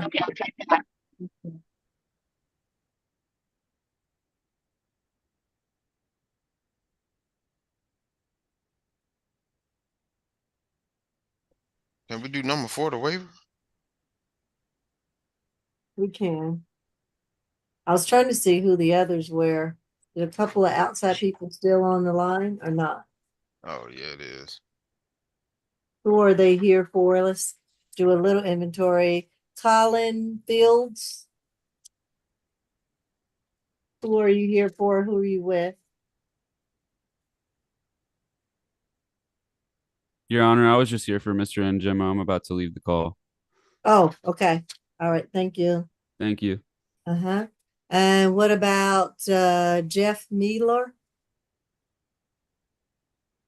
Your Honor, that we've got people on the line for the Keon Jackson matter that was just announced that he was released. When I look at the booking, it still shows him as in. It shows that he came in at 2 a.m. There we go. and was released again. It looks like the warrants themselves have bond amounts listed on them. So I'm just trying to understand. He's put on our calendar. We've reviewed his case. We've charged his case, and there are no conditions as a part of his bond. If he bonds out on a bond, I guess, is this from Alpharetta? I'm having a hard time understanding because I think these bonds. There's no conditions if you bond out before court. They're from Bobby Wolf here, signed on the 13th with bond amounts.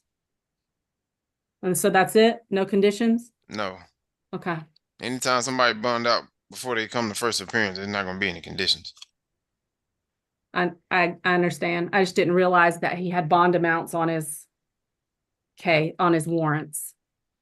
So Mr. Mealer and others on this case, I handled the first appearance for the other 2 co-defendants previously. Our victim advocate will continue to be in touch with you. You guys have a TPO process on this defendant as well? Yes, ma'am. Because this is the gentleman that took the phone and threw it from the young lady, correct? Yes, ma'am. And he's the Cherokee County resident, so that's why the TPO is In a different county, yeah. Okay. Okay. We'll continue to have conversation as these cases move forward. I appreciate you being here. You're an excellent advocate for the children in this matter. Does Mr. Jackson, he's no longer at the high school, is he? He does attend. He is the one that still attends the high school. Yes. Okay. So, and is this your case, Mr. Cook? Yes, but they told me at the very beginning he had bonded, so I've not talked to him. I assume he's no longer in the jail. Yeah, it looks like he was gone early this morning. We may want to communicate about a consent order or a bond modification, if you would agree, that is similar to his co-defendants, that requires him to have no contact with the victims in this case. Okay. And so I'll submit something to you, but thank you. Yeah, I apologize, sir. We will see what we can do and try to wrap our arms around this and continue to be in touch with you, okay? Okay, thank you, ma'am. Yeah, of course. Thank you. So this is a preset bond when they come in. I know a lot of circuits do that. And there's that's just a number, no conditions. Is that typical? Yeah, I'm not used to our magistrate judges doing that. Like, why would Bobby Wolf do that on a Alpharetta case? And well, no, they depend on the judge. They set the bonds, but what you trying to do probably not going to work. Just so you know, because he already bonded out. Mr. Howard, I can submit an order to the court that we agree that this young man shouldn't have any contact with the children. Who gonna tell the man though, Anna? Who gonna tell him? Yeah, His Howard is attorney. actually correct. Mr. It's, you Cook. can't, he can't do that though, because he posted Lord. bond before court. He can't do that. You can't send Ma'am, an order. with all due respect, I am an attorney and I do know what I'm talking about. And we Yeah, can okay. talk to Good this luck. defendant and he can do a modification of his bond if that's something he agrees to. Thank you, though. Yeah, good luck. Y'all are so extra. Why you only do this when Judge Mitzi's here and it's me? Why you only do this when she here? That is not true at all. Do I have to bring out the boxing gloves or do I referee? I'm not, No. I'm not saying Your choice, anything. your pleasure. What y'all want me to do? Referee. I'm just trying to get to Labor Day. I'm not saying anything. So, Okay. So we'll reach out to that family and I'll see Mr. Cook if there's something we need to do. Sure, okay. Thank you. all right. Okay, so let me get an understanding. Are we still holding on 4? No, that's a waiver. We can do that. We can do 4 now. Okay, that's the waiver. And what about 17? Is that the one we're waiting on them to bring? Yes. Okay, so can we do the waiver? Yep, Sure. let's get started. Okay, so that'll be DeAnthony Davidson. 24 CR 0060446D. On account of theft by shoplifting, criminal trespass, pretrial. All right, hold on. You said who is this number 4? Number 4. 5 total. Last arrest was on the 16th of this month for shoplifting. On probation out of the city for shoplifting. Appears to have an open obstruction from the city as well and possession of marijuana. Homeless. Okay. Yes, Your Steph? Honor. This incident occurred August 26, 2024 at 4548 Northside Drive, Northwest Atlanta. The defendant is accused of shoplifting noodles and orange juice valued at $7 from the 76 gas station. The store clerk witnessed the defendant eating the noodles and drinking the juice that he took from the shelf and did not pay for. The defendant was arrested 10 days prior for shoplifting at the same location and told he could not return. Upon looking at his GCIC, I see that he pled guilty on August 19th, 2024 for theft by shoplifting from this location. For some reason, I can't pull the case number, but regardless, the warrant does state that he was shoplifting at this location on the 16th. Given his history and his open cases, particularly relating to shoplifting, the state's recommendation is going to be a $1,000 surety bond, another stay away from the incident location, 548 Northside Drive, Northwest Atlanta, a social worker visit, and no drugs, weapons, or alcohol while out on bond. All right. PB Cook. Yeah, we have no objection to the conditions of bond, but given the level of the offense, we would be seeking a signature bond at whatever level the court deems appropriate. Given that he's homeless, jail would probably be the more advantageous position for him, obviously. And we would just object to a signature bond given that he was shoplifting from the same location not even 2 weeks ago. Yeah, he doesn't seem to get it. I don't know if he's got an MH issue or what. Not inclined to do a signature bond. I will give him a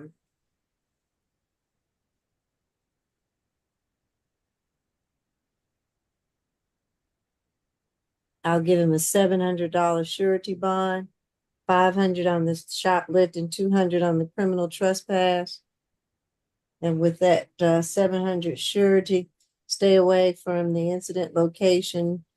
Don't, he just needs to not go back there. I forgot he's not sitting in the chair. Sure, yes. And no drugs, alcohol, weapons, or guns while on bond.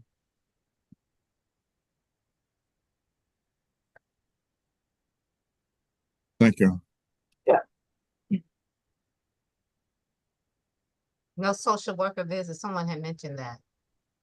Yes, I did ask for one. Go ahead and give him the BHET.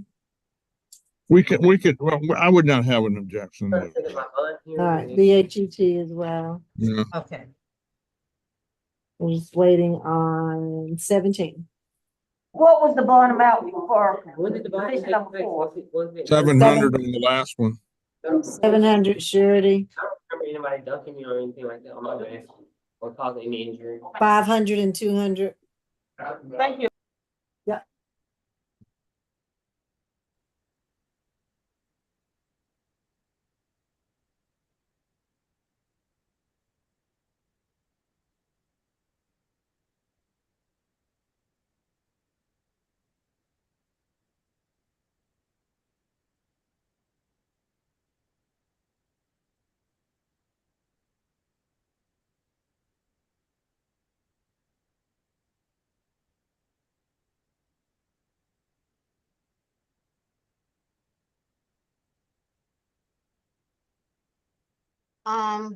Did I miss something? Did they bring the other defendant in?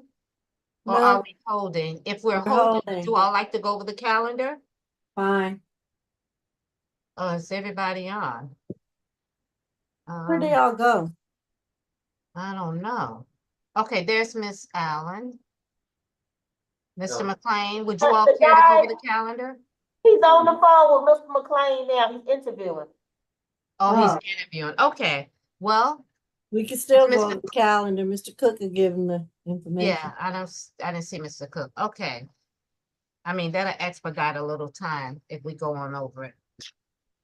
So once again, the reset date is September the 10th. Position number 1 is reset further notice with a $1,000 SOB through the jail. Position 2 is reset further notice with a total $1,500 SOB through the jail.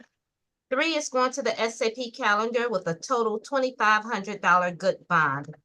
4, SAP calendar with a total $700 good bond.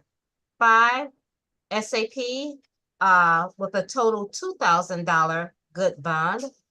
6 is going to the SAP calendar with a total $4,000 good bond. 7, SAP calendar with a total $1,250 good bond. 8, SAP calendar with a total $3,000 cash. Position number 9 is reset further notice as the defendant has been released. 10 is reset further notice with a total $2,000 SOB through the jail. 11 is going to the SAP calendar with a total $2,000 good bond.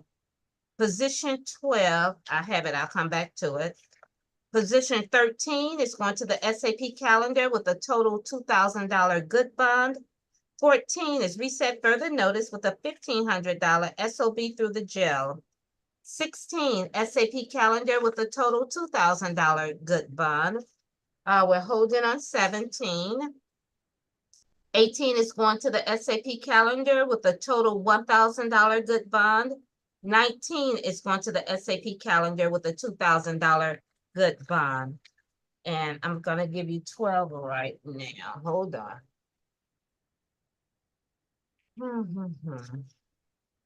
Give me just a second.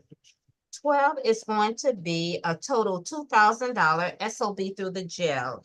Are there any questions, comments, or otherwise thus far? Well, Holly, I'll be up there because I didn't hear any of that. Okay, all right. And we're holding on position 17.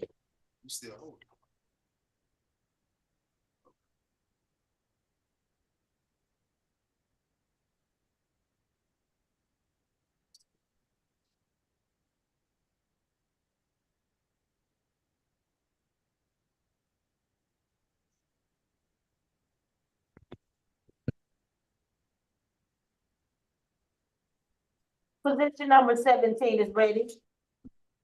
Okay. This is 24 CR 006039B Tavares Robinson, charged with 1 count of simple battery against police officer, dog correctional detention officer. Pre-trial. 20 total. He went to felony earlier for burglary, $10,000 good bond. 2024 assault out of New York City. 2013, 14 probation. Appears to be homeless. All right, state. Thank you, Your Honor. This is an incident that occurred at the jail. specifically during booking, officer was told that this defendant needed to be transported to Grady, and while assisting him change into a jumpsuit in order to facilitate that, Lieutenant Petty, Petty, watched the defendant start stuffing small baggies of a white substance into his mouth. The officer tried to stop him doing that, and the defendant bit him on his hand, breaking the skin and causing swelling. So he's got a count of simple battery on a law enforcement officer. We'd ask for a $2,000 bond, Your Honor. No violent contact with the officer if that's possible at the jail. Otherwise, no contact. I don't know if that's possible. Don't we usually do no violent contact? Right. And then no drugs, alcohol, or weapons. He was just arrested on the 25th and was being booked in for a felony burglary charge. All right. I would, I spoke to him finally, Your Honor, by interviewing him on the phone. Okay. I described to him that he had the felony case, and at the time he and I were talking, we were dealing with what's on the booking sheet.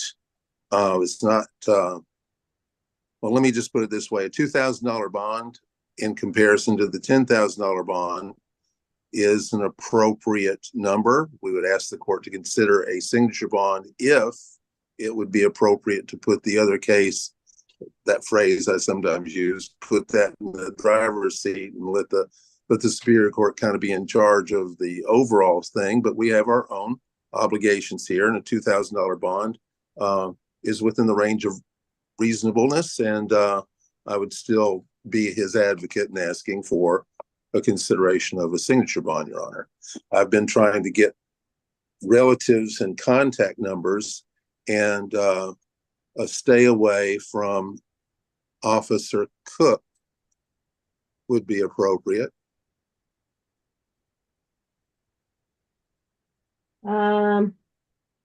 I would like to, even with all that order, just a 2,000 surety on It's that. And Little. no It's, further violent Lieutenant contact. Little. Thank you. And no further violent contact with the corrections officer. And I guess that's all I can do at this point. Right. Now that would be, Miss Allen, Yes. detention officer Cook. Lieutenant Little. Okay. Okay. Why do I have a Petty? Oh, Petty, you're right. Look, I'm learning too. Thank you, Ms. Okay. Bridgewater. Petty. Petty wrote the report. Okay. Put both of them. How about that?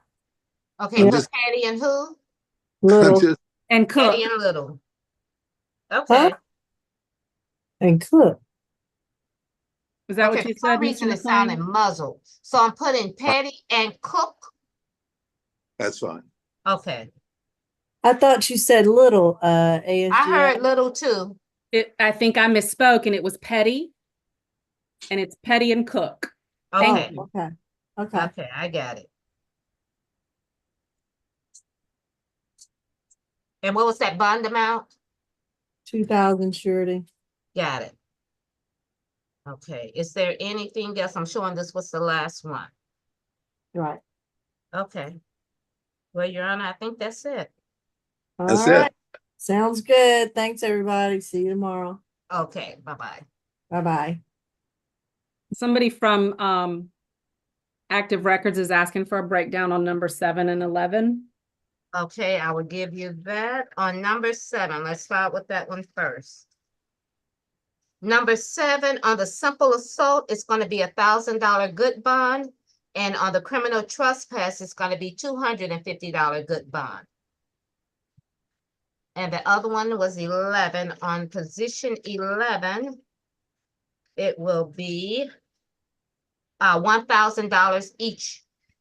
1,000 on the possession and 1,000 on the criminal trespass, and these are good bonds. Are there any others? Okay, got it.